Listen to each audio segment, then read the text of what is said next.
probably a better answer to what's it like to be the treasurer. It's basically making these sorts of judgments. If we get some extra revenue, is it for Medicare or is it for tax cuts or is it to pay down debt? And we make these kinds of decisions in budgets prominently, but really, most days there's some kind of judgment like that. The Get Rich Slow Club podcast is a collaboration between Tash Etchman from Tash Invest and Anna Christina from Perla. The Get Rich Slow Club acknowledges the traditional custodians of the land we record on. From coast to coast, across land, waters, and communities, we pay our respects to elders past, present, and emerging. Any advice is general and does not consider your financial situation, needs, or objectives, so consider whether it's appropriate for you. Welcome to the Get Rich Slow Club podcast, where we take you from beginner to confident investor, where we can teach you everything you need to know about investing. So come get rich slow with us.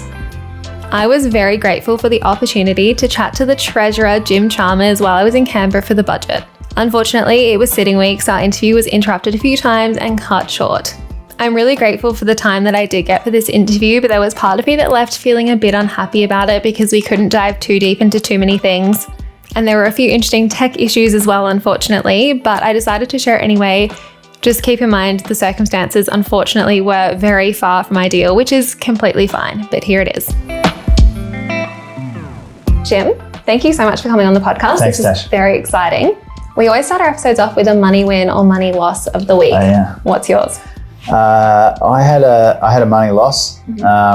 When I was gearing up for budget week, I knew that I'd need a lot of Red Bull because we don't sleep a lot in budget time. And so I went on the website to order a whole bunch of Red Bulls from a supermarket chain, let's say.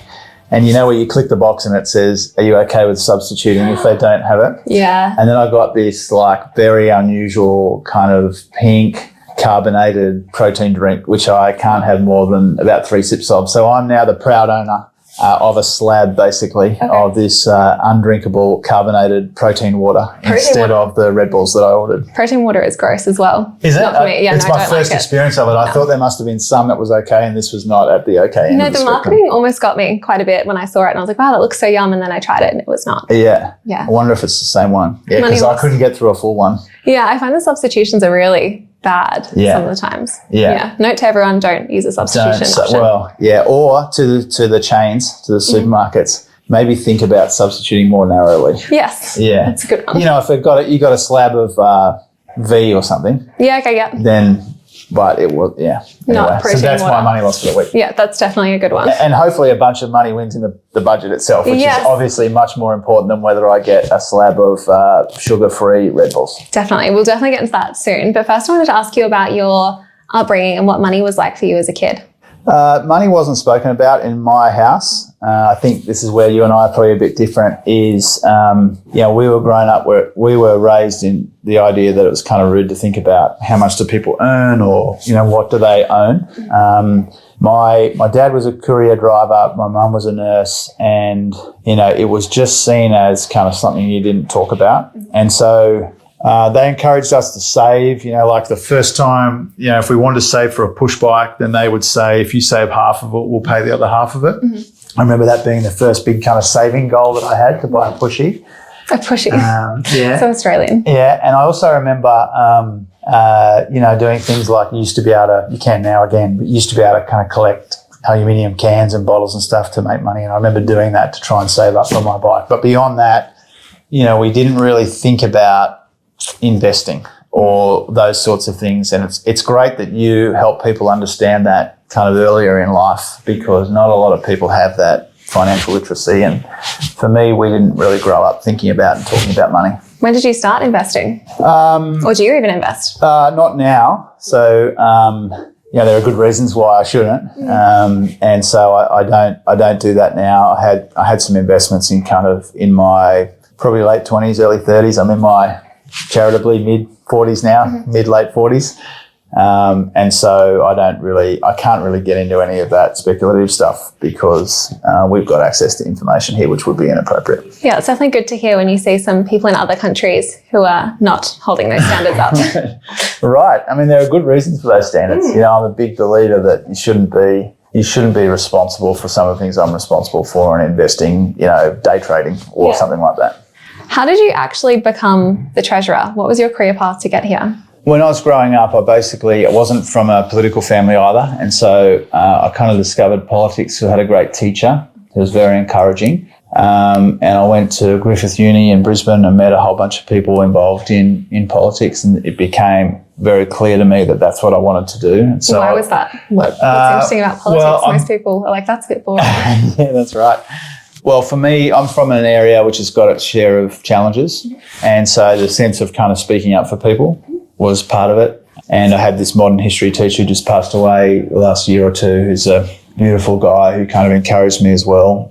And also this sense that if you've got the capacity to speak up for other people, you've got a responsibility to do that.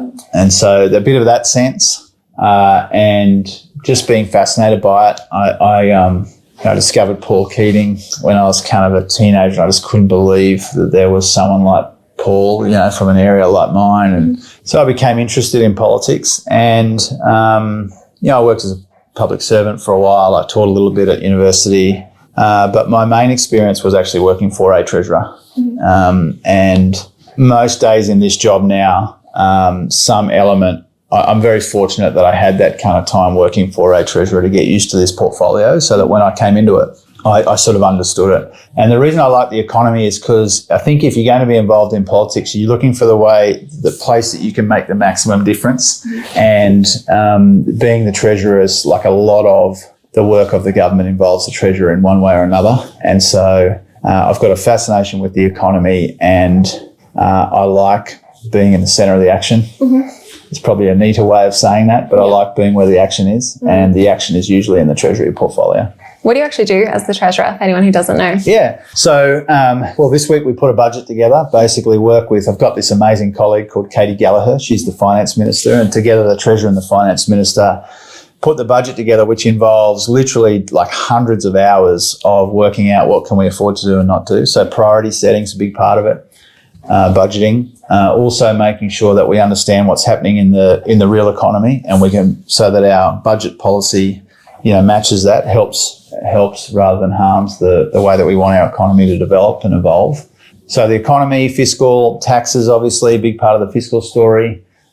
Things like superannuation, a lot of things that you're interested in, pretty central to this treasury job as well. So a lot of working with the colleagues in the cabinet, Prime Minister, the Finance Minister and others, a lot of meeting with business and stakeholder groups to understand their priorities and where our priorities might be aligned. So full days, basically, really properly immersed in the economy. Yeah, it's hard to make a budget for one person. Like most people who are listening have probably tried to make a budget and stick to it. So it must be really hard to make a budget for 26 million people. How do you try and juggle all those priorities? Yeah, I mean, that is really the biggest part of the challenge. And so what we do is we get everyone's ideas and we work out what we can afford to do now and what we might need to try and do later. And the key to this job is recognising you get a lot of help.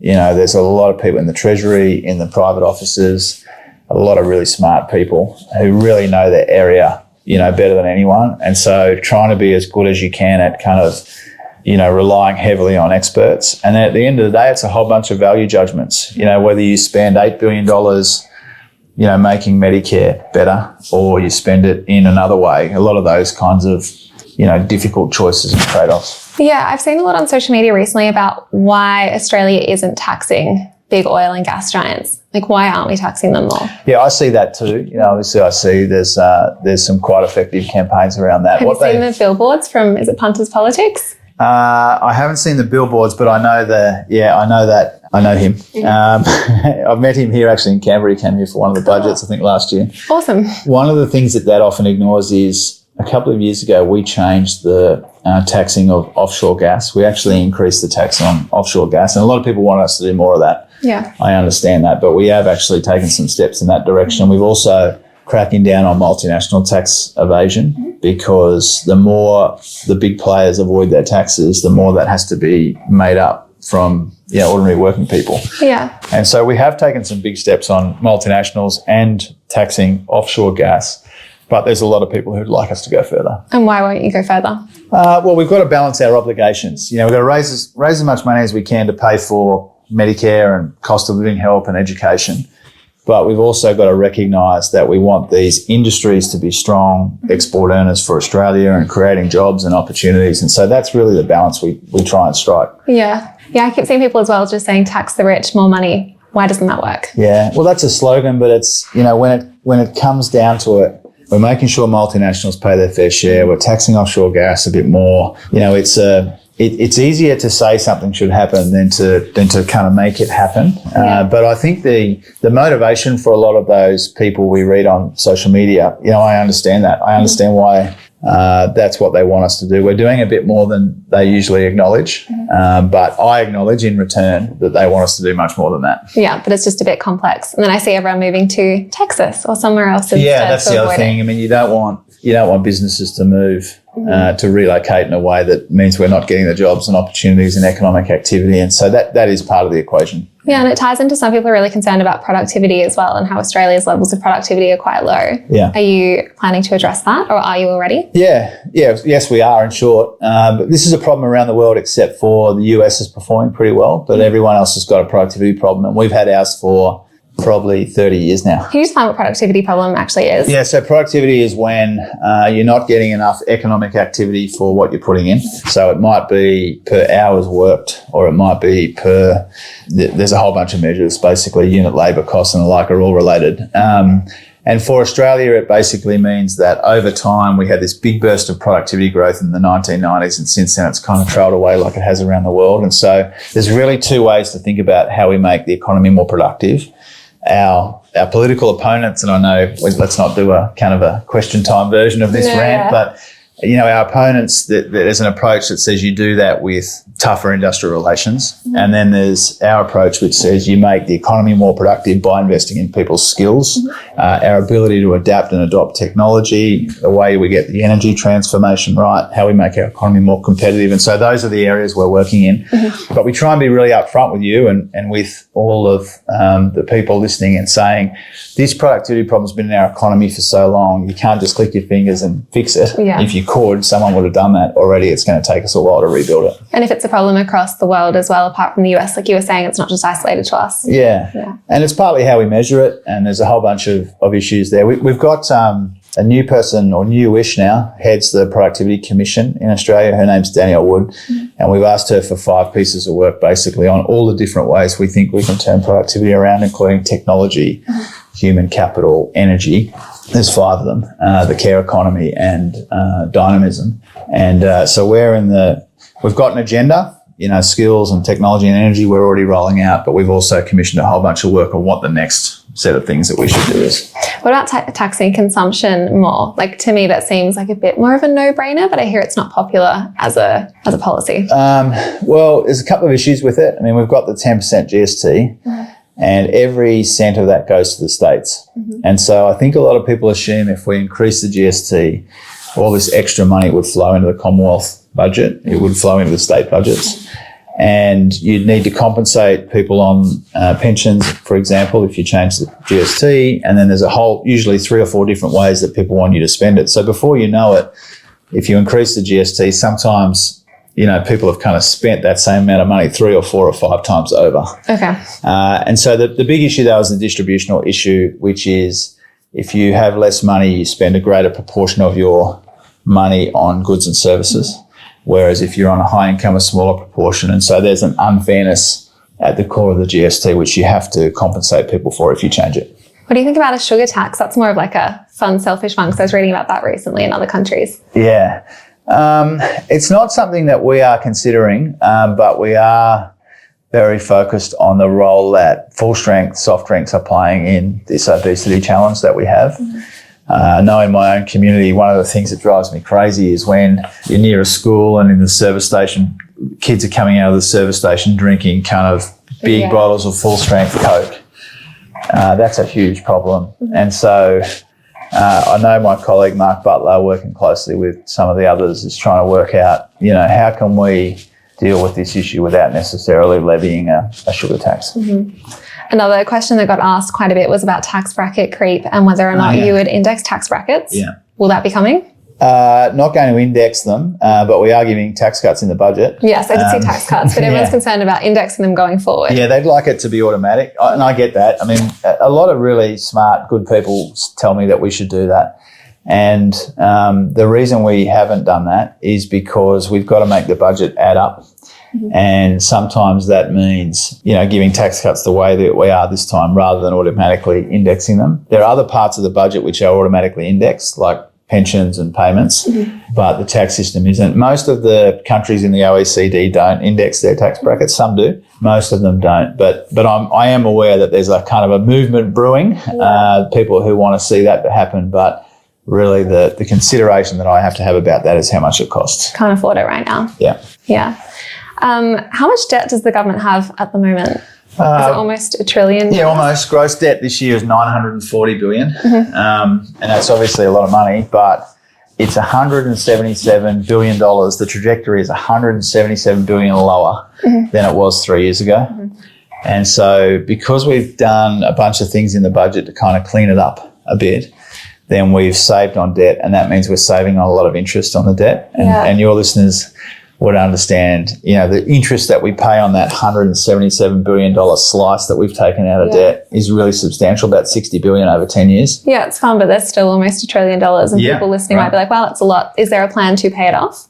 There's a plan to kind of slow down the trajectory of it. Slow down the growth, but not slow down, not pay it off. Well, it would be unrealistic for us to eliminate $940 billion in debt quickly. But longer term, are we thinking what about in 20, 30, 40 years? Yeah, so there's a bunch of structural issues in the budget that are feeding the debt. One of the big ones is the NDIS. We're big believers in the NDIS, but we've taken these steps to make the spending a bit more sustainable.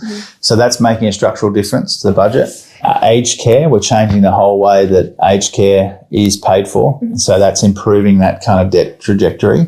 But is the goal to pay it off eventually? Or we're not thinking about that yet? Well, to give you a sense of perspective, that $940 billion in debt that we have right now, the whole budget this year, I think $700 and something billion. And so that gives you a sense of, it takes a while to turn that ship around. Yeah, everyone's aware who's listening to this, our mortgages are 30 years long. It's a long-term journey. I think people are just wondering if there's a plan eventually. Because I guess with mortgages... To get it to zero? Yeah, or do we even want it at zero? Yeah, I think the first step is to kind of slow its growth. Down first. And we've been able to do that. I mean, if you read the kind of old media, a lot of it kind of pretends wrongly that we haven't made a lot of progress in the budget. We've actually delivered the biggest nominal improvement in the budget in a single parliamentary term ever. But even with all of that effort, we've still got that $940 billion worth of debt. It's less than what we inherited, but it's still a lot. What's the ideal amount to have, I guess? Because with myself and a few others, we have mortgages and we don't want to pay them off because we know you need to borrow money to make money. Is there a bit of that in the government's budget as well? What do you mean you don't want to pay them off? I'm in no rush to pay off my mortgage because it's better to invest my extra money rather than putting it towards paying off debt. Yeah. Is that what you advise people to if they can? Oh, no, it just depends what people are what their situation is comparing interest rates, comparing what's going on in the economy, deciding what's best for you, deciding on your risk tolerance and your time horizon. Right. But for me, I'm not putting extra into my mortgage because there's no point for me personally. Yeah. But other people might get scared of it and pay it off quicker. Yeah. Well, I think the national budget's a bit like that in the sense that, there's an opportunity cost paying down debt versus, investing in Medicare or universities or free TAFE or whatever it might be. Yeah. Renewables, yeah. And so, you asked me before, probably a better answer to what's it like to be the Treasurer. It's basically making these sorts of judgments. If we get some extra revenue, is it for Medicare or is it for tax cuts or is it to pay down debt? And we make these kinds of decisions in budgets prominently, but really, most days there's some kind of judgment like that. Let's talk about renewables being the cheaper form of energy moving forward. When can people actually expect their electricity bills to go down? Well, not that it feels like this, but if you look at the inflation numbers for last year, electricity went down by 25% in 2024. Oh, really? Yeah, wow. and I get that reaction everywhere. I didn't know. And our political opponents make a big deal of that, all the rest of it, but it's actually what happened in the official CPI data. And so that's because we've got these energy rebates largely, not entirely. And so what we're doing is we're trying to help people with bills in the near term, but in the medium term and longer term, trying to get more cleaner and cheaper, more reliable energy into the system. When AEMO, the energy operator, put out their report about energy prices, they said the big issue is actually the old stuff in the network, the less reliable coal-fired stuff. Yeah, I've heard that that's breaking down and causing problems. Exactly right, yeah. And there's a perception out there that what's pushing up prices is the new, cleaner, cheaper, renewable, reliable stuff. It's not actually the case. It's the old stuff. Yeah, I heard Matt Keane speak about it. Oh, right, yeah. And he kind of sold that he really knows well. his stuff, Yeah. Matt, yeah. And so what we're trying to do is help with bills at the front end, but get more cleaner and cheaper, reliable energy into the system at the same time, because that's the best way to make a difference to prices over time. Is there a time frame where people can expect their prices to start going down? Like I know you've said it has a little bit. Yeah. Is the trajectory to go down? Chris Bowen would have the best sense of what that trajectory looks like in the most recent sense, but really the two principles I work from is more cleaner and cheaper, renewable, reliable energy will bring prices down over time. And in the interim, we're helping people with their bills. Amazing. When I put a question box up on Instagram, the number one question I had was whether or not you could help Hamish and Andy get their $1 coin. You know, wherever I go in Australia, people ask me about Hamish and Andy. I was really surprised. I didn't know the context, but apparently it's very popular. Yeah, and even in my own community, people use it as a kind of an icebreaker. They'll come up and they'll say, are you going to do the coin for the guys? So obviously a lot of people listen to their podcast. I would love to help them out, but the best way for them to get themselves onto a coin is to marry into the royal family. Okay. That would be the most efficient way for them to do that. Absent that, I'm open to any ideas. Okay. We thought about minting them some chocolate coins, but that seemed maybe insufficient.